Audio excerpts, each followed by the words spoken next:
Hey guys, this is Kitra from Rocky Mountain Rage on Rock Rage Radio, and I am talking to Sabrina. Can you tell me your last name, please? Because I don't want to mispronounce it. I'm sure you'll say it fine. Say it. Is it Fallah? See, I would have said Fallah. See, I would have had it wrong. I like that a lot. So tell me, I am so interested. I was reading your Facebook stuff, and I saw that you have worked with a lot of, famous people for doing all your stuff. Just give us all just a real quick background of everything about you. Oh, wow. All right. Just really quick, yeah. I'll do it. I'll try to do it brief, short. Well, I'm Sabrina Fallah. I'm from Ottawa, Ontario, Canada. I'm a rock singer. I play the piano and the guitar. I love performing. And I've worked with 3 known producers. Stuart Epps, who has worked with Oasis, Twisted Sister, Elton John. I've worked with Chris Burkett, who's worked with Buffy Sainte-Marie, Shania O'Connor. And I've worked with Kent Wells, who is Dolly Parton's producer and bandmate. So, wowza. See, I read that. I'm like, wow, you have a very extensive background, which is amazing to me. So what is your ultimate goal? My ultimate goal right now would be to get a hit on the mainstream radio. Awesome. You have an amazing, I love your accent because, I don't talk to very many Canadians. I think I talk to, all the guys from, Dead Set Society, and, Dane and all them, and they're so cute, but I've never really, so you have a really cool voice, which is awesome. So I saw also that you have some pretty diverse musical influences. Can you tell me about those? Oh, yeah. Well, I like a lot of musicians, but my main 3 are Green Day, number 1, will always be number 1, will be the biggest major influence ever. So that's their first. And then came along Bon Jovi and Billy Idol. That is awesome.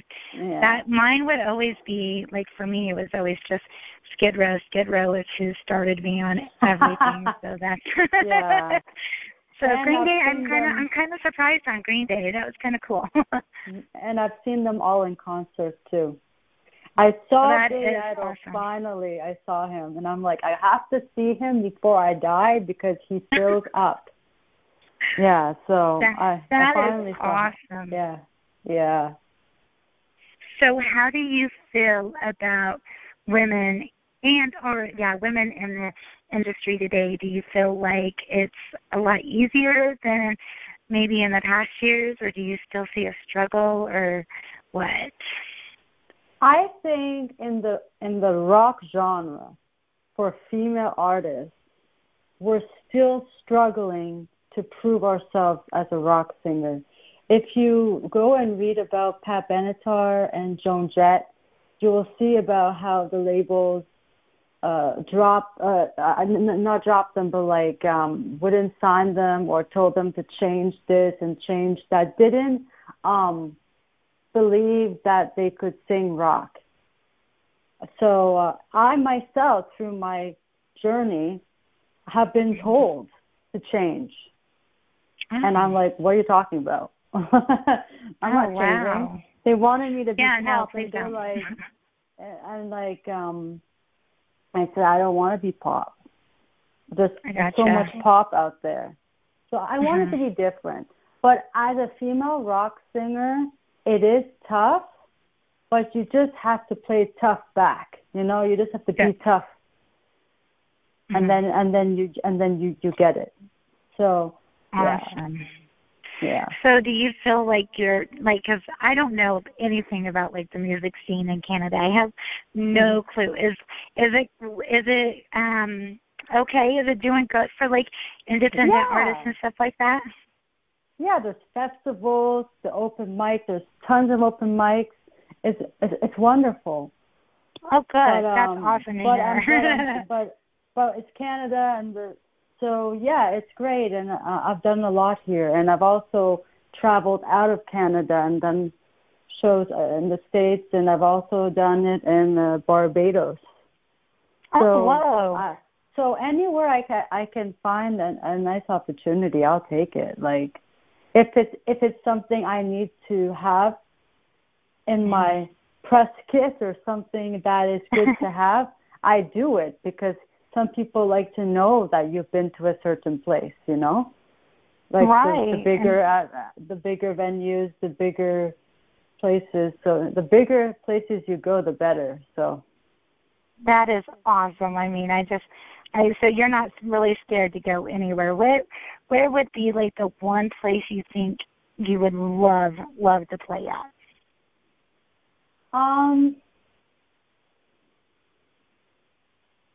That's a good question.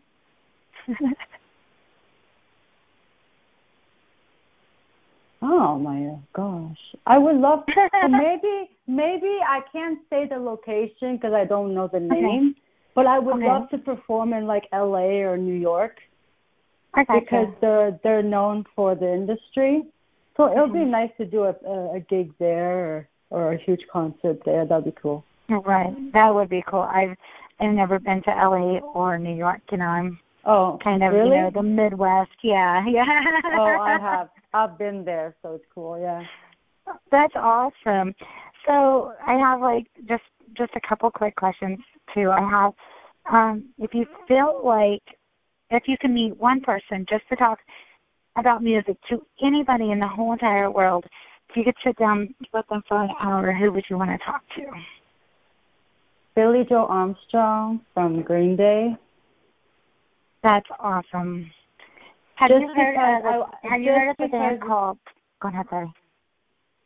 Just because I want to know where he gets his ideas for his music, because when American Idiot came out, it was like a book. I want to know like how he got that story. That was amazing. Right. So there's a band, a really young band, who, like, I saw them play, and, you know, this isn't, you know, but you just reminded me, Pushing Veronica, have you heard of them? No.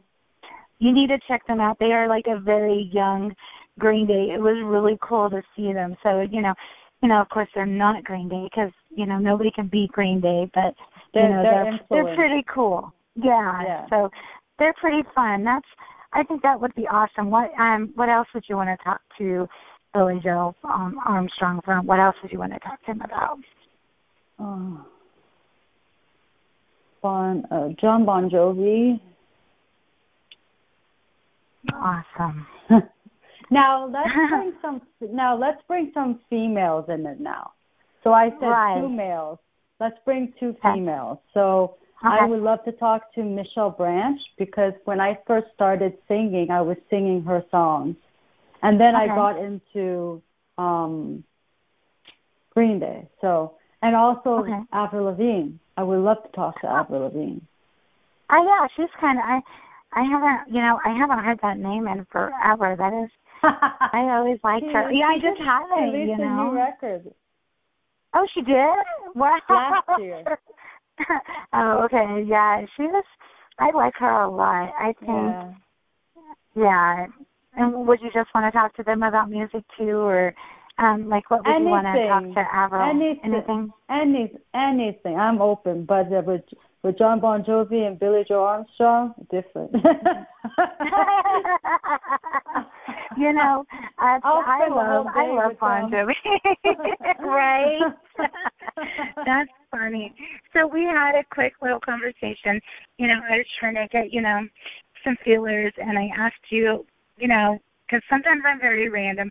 I knew something very random the other day, and I asked you, what was something different about you other than music? And you brought up, some fun little things. So you need to tell everybody about. I'm not going to spoil it. I want you to tell them all about your little friends. I remember that. Yeah. So tell me about your friends. Yeah, of course. My friends. I have names for them. You do. But they're my squirrels and my chipmunks, and I have a red squirrel. I'll name the squirrels that I interact with more. So my red squirrel is I call them all male because I just think they're all male. So I don't no. So except for Grayster, the gray squirrel, except for Grayster, the gray one, he climbed up on my screen room. I saw he was a boy. So, but other than that, the other one, yeah, he likes to show himself. Anyway, but typical male. No, but it's funny because I filmed him. And people laugh at the video because I'm like, thanks, Grayster. Thank you for showing yourself. But, so the red squirrel is fluffy. I don't know why. His tail is fluffy. But he's very small. And these small squirrels are known to be very feisty and aggressive and stuff. But very cute. And Grayster, my gray one that likes to climb up on me. And Blackie, my black squirrel, was the first squirrel that ever came up to me. So I've been feeding the squirrels for almost 4 years. So the second year I was feeding them, Blackie just showed up to my screen room door and sat there and wanted a peanut from me. And I'm like, I guess I made a new friend. Well, I was wondering, how long will it take till a squirrel comes up? Because I'm feeding them, I'm being nice. And Blackie comes up, and then the Grayster the next year, and then Fluffy, and who knows? Maybe this year somebody else will come. No, but you know what? They're very cute. They're very cute. Now, are your neighbors do you have neighbors close to you, or are they far away? Oh, they're close to me. So, are they upset that you feed these animals?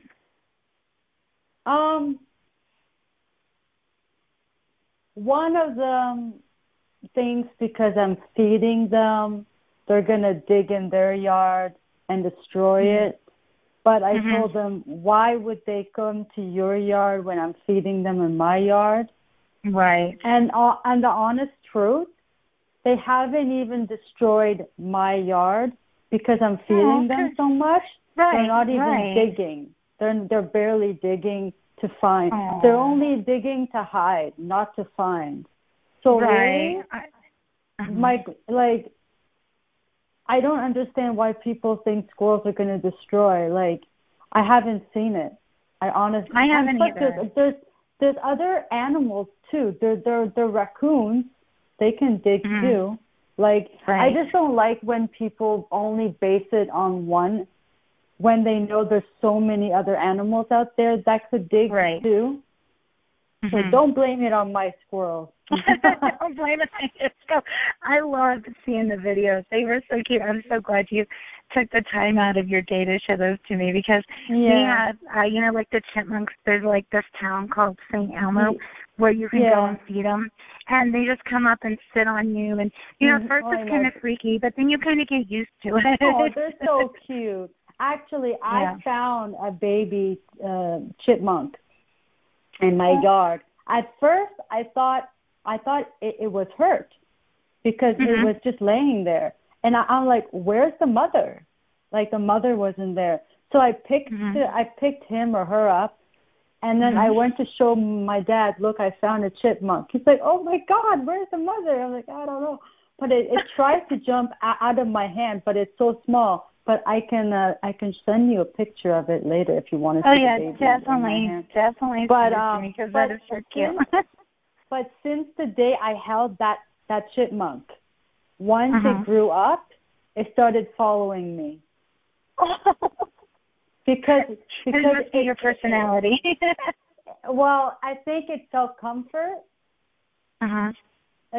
Because I told one of my friends, who she also saved a chipmunk because her cat caught it, brought it into the house. And he's she's like, no, you're not going to kill it. So, and then she said that chipmunks, when they're held, they feel comfort and they remember the person. Same thing with any animal. Right. They remember the first touch. So it's very interesting. And then eventually the chipmunk climbed up on me and stuff. I can send you all that stuff, but it's so cute awesome. because when a chipmunk climbs on you, their feet are so small you barely feel it. But I know, it's weird. Climb up, it's like they are those nails are scratching. So it's so cool. It's so different. See, I'm not for sure I'm okay with the chipmunk. I'm not for sure I'd be okay with a squirrel, but yeah, I think that's honestly, cool that you do that. The thing about Grayster is one day he just jumped on me. So I'm like, what? Yeah. He's a very, very, very comfortable squirrel, and I worry because he's so comfortable around people. I hope nobody harms him. Right. Because he's not scared of anybody. Anybody comes in my yard, he'll jump on them. And I'm like, hey, I thought you were mine. But he even jumps on me when I have no peanuts because he's jumping on me. I know. I don't need peanuts to have him sit on me. He'll just sit on me. But eventually he'll be like, where are my peanuts? but he smells it on my hand, the peanut scent. He smells it. Awesome. Yeah, so I can go on and on about it.